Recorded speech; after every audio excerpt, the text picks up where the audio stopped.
또 이번 주 강의는 어떤 부분 준비를 하셨는지 궁금하거든요. 네, 이번 주는 이제 제가 오늘 이슈 좀 정해봤는데요. 사실은 대출 상품 구조. 그러니까 얼마 전에 제가 가계대출 계획 방안이 나왔는데 그 이슈가 원금 상환이잖아요. 근데 이 원금 상환 구조가 사실 다른 시장보다도 우리 임대 시장에서 월세 상품 시장에 상당히 큰 영향을 주게 돼 있습니다. 오늘 그거를 보여드리고 그거에 따라서 또 그쪽이 그렇게 좀 무슨 문제가 생기면 이게 부동산이 또 풍선 효과잖아요. 눌리면 딴 쪽 살아나는 시장이 있고 그래서 오늘은 어떤 대출 상품 구조 변화가 주는 임대 시장 상품 시장의 변화 이걸 가지고 한번 풀어보겠습니다. 요즘에 특히 월세 상품은 이 노후 대비용으로 많은 이제 제 선배 세대가 하는 상품 시장인데 요즘에 이것 때문에 너무나 많은 고민을 하십니다. 왜냐하면 시장이 완전히 변해버렸거든요. 실질적으로 아직까지는 많이 시행되고 있지 않지만 내년 초에 정말로 이제 원금 상환 구조 나면 이 월세 상품 시장은 완전히 다르게 변할 겁니다. 오늘 좀 보실게요. 그래서 이제 보시면 월세 시장 얘기할 건데 그래서 월세 시장을 내년부터의 전망이라고 보시면 됩니다. 그리고 그에 따라서 풍선 효과가 어느 쪽으로 부작용이 나는지 이 얘기를 할 겁니다. 보시면 이제 춘이시면 이 대책인데요. 보시면 가계부채 종합 방안 뭐 다른 얘기 할 필요 없고 여기서 나온 얘기 중에 오늘 이슈는 이겁니다. 빚 갚아 나가는 시스템, 즉 원금 상환이죠. 이게 월세 시장에 어떤 영향을 주는지 오늘 그걸 파악할 겁니다. 어떤 사례 하나 물건을 놔두고 풀어볼 겁니다. 그걸 풀어보면 여러분도 쉽게 알 거니까요. 우선 원금 상환이 가져오는 월세 상품 경제 변화는 뭐냐면 한마디로 이 어떤 월세 상품 시장에서 이 영향 때문에 확실히 지른 물건, 보통 때는 괜찮았는데 지금부터는 의미 없네라고 변할 수 있는 물건들이 많고 그 물건 때문에 기존의 대출 상품을 갖고 있다더라도 문제없이 신규 매도가 쉽지 않은 물건이 될 확률이 높거든요. 그래서 갑자기 잘 나오는 월세 상품이었는데 나중에 내가 뭔가 팔아서 뭔가 해보려 했을 때 막힌다는 얘기죠. 그다음에 이제 어떤 게 이제 지금의 구조에서 이걸 극복한 물건은 확실히 뜨겠죠. 이제 그게 뭔지 보겠습니다. 우선 이제 월세 상품과 대출은 이렇습니다. 보통 월세 내가 노후 대비해서 월세 상품을 받을 때 전액 뭐 1억짜리 상품이라 치면 그 금액을 다 넣고 하는 분 드물어요. 대부분 이제 일부 대출을 일으키는데요. 그래서 지렛대 효과라 그러죠. 그래서 이런 지렛대 약간의 대출을 이용하면 이 수익률 즉 투자금 대비 수익률이 확실히 올라가죠. 이걸 많이 이용했는데 그게 올라갈 수 있었던 구조의 가장 큰 이유는 이제 우선 저금리겠고 두 번째는 사실은 이 원금 상환 구조입니다. 또는 이제 무슨 거치 기간 여러 가지가 있었는데 이 두 가지가 변했을 때 어떤 일이 벌어지는지 오늘 확실히 보여드리겠습니다. 보시면 이렇습니다. 우선 사례입니다. 우선 저희가 분석하려면 사례가 하나 있어야 되잖아요. 어떤 모양. 사례를 이렇게 뽑아봤습니다. 매매 가격 1억 5천만 원. 임대가 어떻게 들어가냐면 보증금 1천만 원에 월 임대료 60만 원 들어가 있습니다. 나쁜 물건 아닙니다. 대출 없을 때 있을 때 어느 정도냐면 보시면 이제 연수익률 5.5% 넘습니다. 대출 없을 때 이렇게 전액 투자하신 거죠. 보증금 1천만 원 빼고 자 1억 4천 투자했을 때 60만 원 나옵니다. 수익률 5% 넘습니다. 상당히 좋은 상품입니다.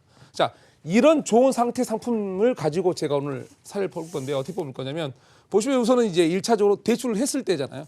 보통 아까 저런 분이 많이 드문이기 때문에 대출했을 때 어떤 상황이 오는지 우선은 제가 대출 금액을 좀 높게 잡아봤습니다. 요즘에 이제 저금리에 대출하다가 좀 높았었으니까 그래서 1억 대출했고 금리는 연 3.5% 잡았습니다. 이제 어떤 분들은 좀 높지 않느냐 요즘에 뭐 30% 미만의 대출이 많았는데 근데 이거는 제가 그 월세 상품이니까 오피스텔 기준 그래서 약간 금리가 더 높습니다. 자, 그 기준을 잡았다고 생각하시면 됩니다. 자, 이 상황에서 수익률이 어떻게 되냐면 9% 넘습니다. 이 상황은 어떻게 되냐면 4천만 원 투자죠. 1억 대출했으니까. 그리고 4천만 원 투자해서 월 31만 원 수령. 상당히 좋은 수익률입니다. 9%대 이상. 이 상태에서 이 정도로 좋은 수익률이 되는데 이 상품이 이제 우리가 조건을 변화해 봐야 되겠죠. 이번 대책에 따라서 어떤 변화가 생기는지. 자, 이 상태는 되게 좋습니다. 이것만 좋은 상품인데 보시면 조건을 어떻게 변화시킬 거냐면 첫 번째 한도를 줄인다. 이제 이번 정책에 따라서 한도를 약간 축소해 볼 겁니다. 두 번째 조건은 어떻게 해볼 거냐면 금리를 올릴 겁니다. 금리가 지금 이제 뭐 벌써 상품 일부 올라간 말 많습니다. 올라간다고. 근데 이제 저희가 장기로 봤을 때 뭐 미국 금리 연동이나 뭐 이런 상황 봤을 때 약간 올릴 수밖에 없으니까 그래서 약간만 올려 볼 겁니다. 뭐 엄청나게 올릴 건 아니고 그 차이가 틀리니까. 그다음에 이제 제일 중요한 거 마지막 원금 상환 구조. 원금 상환 구조를 만들어 볼 겁니다. 그랬을 때 실제 수령액. 오늘 키포인트는 수령액입니다. 실제 수익률이 높을 수도 있고 뭐 다를 수도 있지만 지금까지 시장은 수익률 이 숫자 시장이라면 이 원금 상환 구조는 뭐냐면 훨씬 내 손에 얼마 쥘 거냐. 이 수령액 이게 키포인트입니다. 수익률 숫자는 의미가 없습니다. 그래서 이 세 가지 변동을 하나, 둘, 셋 해보고 마지막에는 확실히 섞어보겠죠. 그랬더니 어떤 일이 벌어지는지. 보시면 이렇습니다. 자, 우선 한도를 줄입니다. 한도를 제가 8천만 원으로 줄여봤습니다. 금리 변동 없습니다. 이랬을 때 수익률은 줄었지만 큰 변화 없습니다. 6천만 원 투자하고 37만 원 수령 나쁘지 않죠. 한도를 약간 줄여도 큰 문제 일어나지 않고 상품 상황은 좋습니다. 숫자 수익률은 약간 떨어졌지만 나쁜 수익률 아닙니다. 좋은 상태의 물건 그대로 유지하고 있습니다. 자, 이번엔 금리를 올려보겠습니다.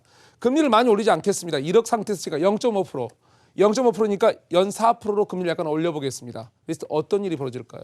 보시면 이 상태 마찬가지입니다. 수익률은 8% 여전히 유지하고 수령 금액은 27월 좀 다운됐지만 여전히 나쁜 수익률 아니고 나쁜 물건 아닙니다. 자, 금리를 살짝 올려도 여전히 약간의 매력적인 형태를 지니고 있습니다. 그러니까 지금까지는 뭐 크게는 없죠. 금리가 이제 정말 많이 올라간다면 금리 부분에서 문제가 약간 생깁니다.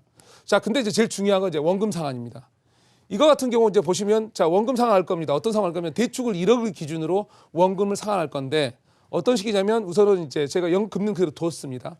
그러면 어떻게 상환할 거냐면 상품이 이제 보통 30년이 35년 상품이 이렇게 있는데 저는 보통 많이 하는 30년 장기 상환 분할로 측정해 봤습니다. 그러면 1억 원이면 얼마씩 갚아야 되냐면 보통 1억 원당 매월 약 17만 원을 상환해야 됩니다. 매월 17만 원 상환하고 이자를 또 갚아야 됩니다. 그러면 어떻게 되냐면 60만 원이 나왔을 때 월 수령액이 내가 얼마냐면 자, 3.5%때 14만 원 수령합니다. 3.5%때 14만 원. 만약 금리 좀 더 올라가서 4%라면 10만 원 수령합니다. 자, 이 10만 원 수령한 걸로 여러분은 자, 뭐 어떤 이제 소득세나 이런 세금 내셔야 되고요. 또 월세 상품이잖아요. 월세 상품이 가장 중요한 게 뭐냐면 관리입니다. 관리에서 대부분이 월세 수령에 가면 좀 노후되거나 좀 이러면 고쳐달라 그러죠. 자, 몇 년 수령을 이 10만 원 받아서 쭉 모아뒀다 어떻게 하셔야 된다고요? 고쳐줘야 됩니다. 제가 여기서 수익률 계산을 왜 안 했냐면 의미가 없습니다. 수령급이 월 10만 원? 이거는 이것저것 내다 보면 마이너스 될 수도 있고 고치긴 더 마이너스 됩니다. 자, 이런 시장이 돼버리면 여러분이 이제 노후주택이라든가 어떤 여러 가지 좀 아직 뭐 여러 가지 수리 문제에서 관리 문제 있는 주택을 사게 되면 직격탄이 옵니다. 즉 의미 없는 물건이 돼버립니다. 아까 이 물건 시작이 어땠습니까? 대단히 좋은 수익률이었고 금리나 한도를 좀 금리를 올리거나 한도를 좀 줄여도 여전히 매력적이었습니다. 그러나 원금 상환이 들어가 버리면 얘기가 전혀 달라집니다. 의미 없는 물건이 돼버려요. 자, 이랬을 때 시장 변화는 어떻게 될 거냐 이거죠. 왜? 저희가 이제 노후 대비용으로 대부분 이거 월세상품 합니다. 근데 이게 이렇게 돼서 안 할 수도 없지 않습니까? 그럼 다른 시장으로 이동할 수밖에 없는 일이 일어나는데 우선 이것 좀 더 얘기 더 해보겠습니다. 그래서 보시면 원금 상환 구조는 뭐냐면 월세 시장에서 선택폭을 극도로 제한합니다. 즉 이게 실질적으로 수용액이 너무 작다 보니까 의미 없는 물건이 너무나 많아지죠. 그래서 이게 이제 물건이 옛날에 10가지가 뭐 1번부터 10번까지 있었으면 1번부터 7, 8번까지는 거의 의미 없는 상태가 돼버리는 그런 구조의 물건이 됩니다. 그래서 이제 시장이 어떻게 되냐면 그 다음에 이제 어떤 분들이 이런 말을 하십니다. 제가 상담할 때 나는 기존의 물건 갖고 있는데 나는 기존 상품의 대출이 기존 거니까 상관이 없지 않느냐. 신규로 받은 사람 문제 있잖아요. 예, 맞습니다. 그건 맞는 얘기인데 여기 어디서 문제가 생기냐면 황금성입니다. 무슨 말이냐면 신규 대출자가 힘들면 기존 대출자도 마음이 편하지 않다. 이게 무슨 말이냐면 궁금하죠. 무슨 다른 게 아닙니다. 매도가 쉽지 않습니다. 즉 자, 언젠가는 무슨 상황이 있을 때 이거 팔아서 갈아타야 됩니다. 갑자기 노후돼서 너무 수리가 들어가니까 세입자한테 짜증나. 나 이거 관리 힘드니까 팔아볼래. 근데 사는 사람 입장은 어떤 거냐고요? 대출을 받아야 되는데 대출이 안 나옵니다. 또 원리금 상환하면. 그리고 봤더니 실제 내손이 떨어지는 게 내가 생활할 수준이 안 됩니다. 그러면 의미가 없는 겁니다. 그래서 지금 기존 대출자가 지금은 당장은 편할 수 있지만 장기로 매매할 때 쉽지 않은 구조가 되기 때문에 쉽지가 않습니다. 자, 그래서 변화 시장이 어떤 거냐면 첫 번째 다른 건 아닙니다. 월세 상품 위축, 시장이 절대로 위축되죠. 그래서 정말 소비자들 입장에서는 더욱더 힘들어집니다.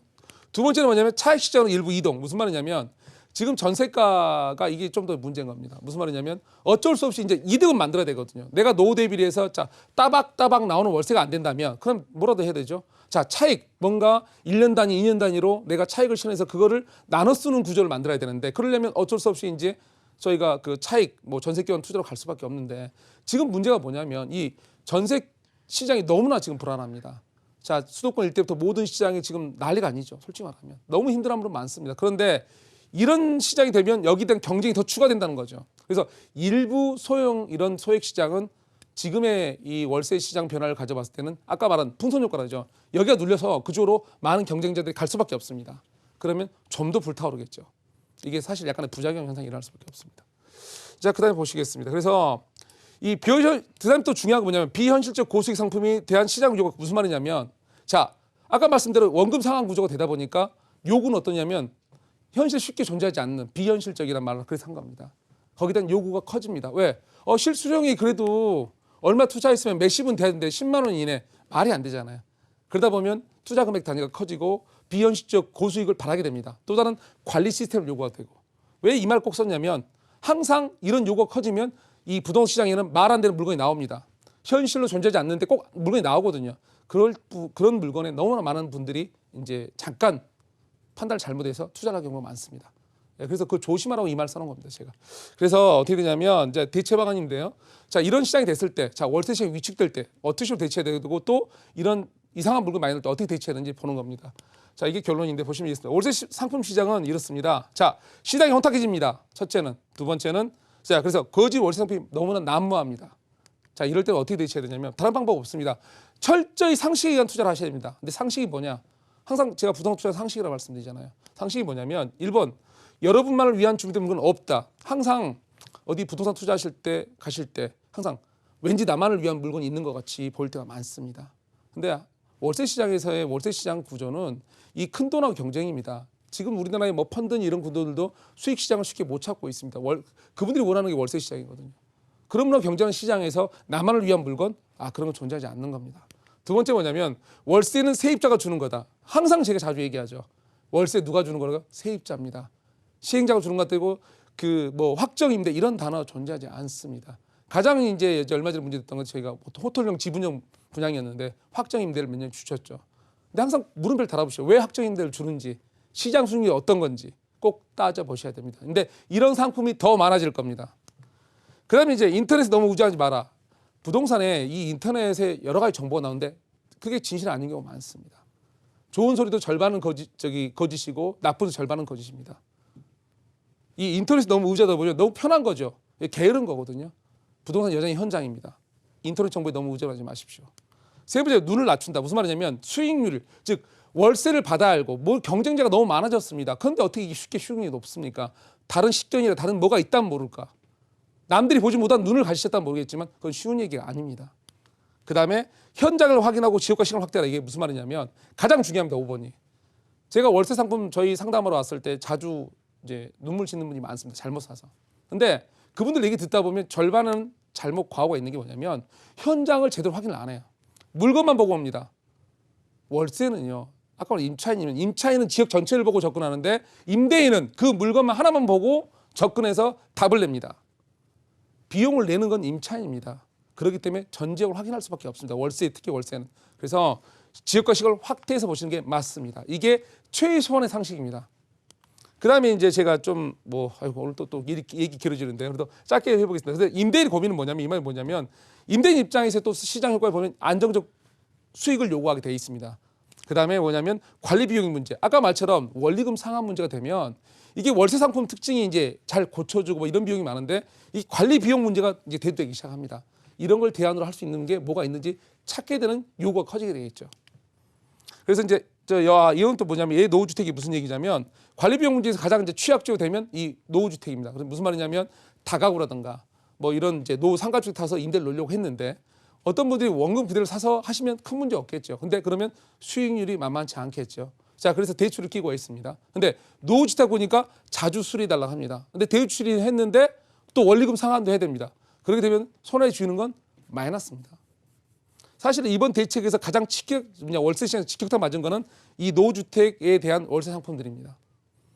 원리금 상환을 이런 물건에까지 하라 그러면 실질적으로 앞으로 계속 수리 비용이 들어가는데 그 고치는 비용 만만치 않습니다. 그래서 이번에 타격 제대로 받은 거는 이 물건 형태입니다. 이거를 잘 기억하시기 바랍니다. 그다음에 이제 그래서 임대인 고민이 저렇게 돼서 요구가 늘어나는 거죠. 고수익과 관리가 좀 편한 물건. 자, 그렇게 해서 됐을 때 뭐냐면 자, 우선 어떤 시장 변화냐면 소액 시장을 중심으로 고전 투자. 무슨 말이냐면 아까 안정적 고수익이라는 게 뭐냐면 꼭 이제는 이제 월세만 아니고 안 되겠다. 이제 월급 상환하니까 별 의미가 없구나. 그럴 때면 어떻게 되죠? 아까 말대로 우리 전형적인 고전 투자, 전세 끼고 하는 소형 투자들. 그게 좀 더 활성화될 확률이 높습니다. 근데 문제는 이렇게 되면 좀 더 불타겠죠. 그 안에도 지금 힘든 전세 시장인데 이분들과 뛰어들게 되는 시장이 되는 거죠. 그다음에 이제 문제는 이제 소액 투자. 그다음에 이제 뭐냐면 수익과 관리 문제를 해결한 물건은 황금성이 커진다. 이게 무슨 말이냐면 자, 어떤 건 수익도 나는데 중요한 건 뭐냐면 관리 문제입니다. 그래서 관리 문제를 해결하는 건 제일 간단한 건 새집이겠죠. 근데 새집이 싸지는 않거든요. 근데 하여간 세금 얼마 짓지 않은 수리가 얼마 필요하지 않는 집을 사는 게 첫 번째겠고요. 두 번째는 자, 그런 관리 문제가 쉬운, 그러니까 따로 관리비를 책정이 잘 돼서 요즘에 이제 조그만 빌라 단지나 이런 것도 관리비 다 받거든요. 근데 그 이상을 넘어서야 되겠죠, 사실은. 좀 더 관리비가 더 올라간다 해서 충당금 형태의 뭐가 모여져야 되는데 하여간에 그런 형태의 물건들이 나오면 그건 어떻게 되냐면 황금성이 커집니다. 왜? 경쟁이 더 많아지니까. 지금부터는 이 원리금 상한은 이 손안에 쥐는 돈의 문제거든요. 그러면 진짜로 이게 이제 이 관리 비용 문제가 큰 이슈입니다. 자, 그런 거를 극복하는 문제는 물건들은 황금성이 커지겠죠. 예를 들면 어떤 상품이 있냐면 자, 미국 렌탈. 이게 무슨 말이냐면 미국 렌탈 상품 물론 제가 그전에 강의했듯이 다 좋은 거 아닙니다. 시장 가보면 여전히 미국 기준에 맞지 않는 얼마 전에도 미군이 포럼에서 지난주 한 2주 전에 했거든요. 서울에서 집 부족하니까 지어달라고 부탁을 했는데 자, 그때도 마찬가지로 그들의 기준이 있습니다. 그 기준에 맞지 않는 집은 의미가 없습니다. 다 공실납니다. 근데 이제 사람들은 이제 정보가 다 공실 많으니까 공실 많은 줄 아는 사람도 있고 또 그걸 차별할 눈이 없으니까 잘못 못 팔아하는데 미국 렌탈은 이런 상황에서 대단히 좋은 상품입니다. 왜? 수익이 정부의 수익이 되어 있기 때문에 미 정부에서 안정적으로 관리가 됩니다. 또 월세와 관리비 분리되어 있습니다. 하사 계급 뭐 이렇게 나온다면 뭐 150만 원 나온다. 그러면 관리비로 따로 7, 80 내정돼 있습니다. 즉 충분한 관리비 내역은 충당금 형태로 내 물건이 깨끗하게 계속 관리가 됩니다. 즉 내가 내 월세를 받아서 모았다가 걔를 고쳐줄 이유가 없는 물건의 특성을 지닌 게 이런 상태의 물건입니다. 그래서 이런 거에 대해서 그전에는 이제 이런 물건이 뭐였냐면 문제가 자 팔릴 때 팔려? 이 질문이었는데 지금은 이런 상황이 되면 경쟁이 더 강화되게 돼 있습니다. 그래서 좀 관심 있게 보시는 게 맞는 상황입니다. 그래서 앞으로는 이제 관리 새 주택이나 노후주택 차별도 뭐냐면 관리 비용 문제를 하고 접근하시는 게 맞습니다. 그래서 마무리 지면 이렇습니다. 그래서 자 발품을 파십시오. 지금 시장 뭐냐면 물건이든 정보든 지역 분석이든 발품을 팔아서 현장 분석을 하셔서 그걸 확대해서 이 월세 내 수령액 수익률이 중요한 게 아니고 내 수령이 맞는지 왜 장난 물건이 많으니까 그 다음에 보시면 거주민 중심의 입장 그러니까 항상 임차인 중심이죠. 제가 항상 하는 얘기가 뭐냐면 월세 누가 준다고요? 세입자. 자, 임차인 눈에는 이 물건 하나만 보지 않습니다. 지역 전체를 봅니다. 시간을 확대해서 봅니다. 교통까지 봅니다. 자, 임차인 입장에서 시장을 조사하고 물건을 조사해야지만 이 월세가 맞는지 그게 답이 나옵니다. 왜냐하면 우선은 좋은 걸 못 사더라도 나쁜 거라도 안 사는 게 방어니까. 그래서 항상 임차인 입장은 제일 중요한 비용이거든요. 이 비용적 입장에서 임차인 입장에 접근하셔야 되는 게 지금의 월세 시장 입장입니다. 자, 이제 마무리 짓는데요. 이 월세 시장 앞으로 정말로 제일 두려운 거는 장난치는 물건 많아질 겁니다. 거기에 대해서 정말 조심하시고 또 조심하시고 현장하고 지역을 확인하십시오. 그것만이 내 자산을 방어하는 길입니다. 감사합니다.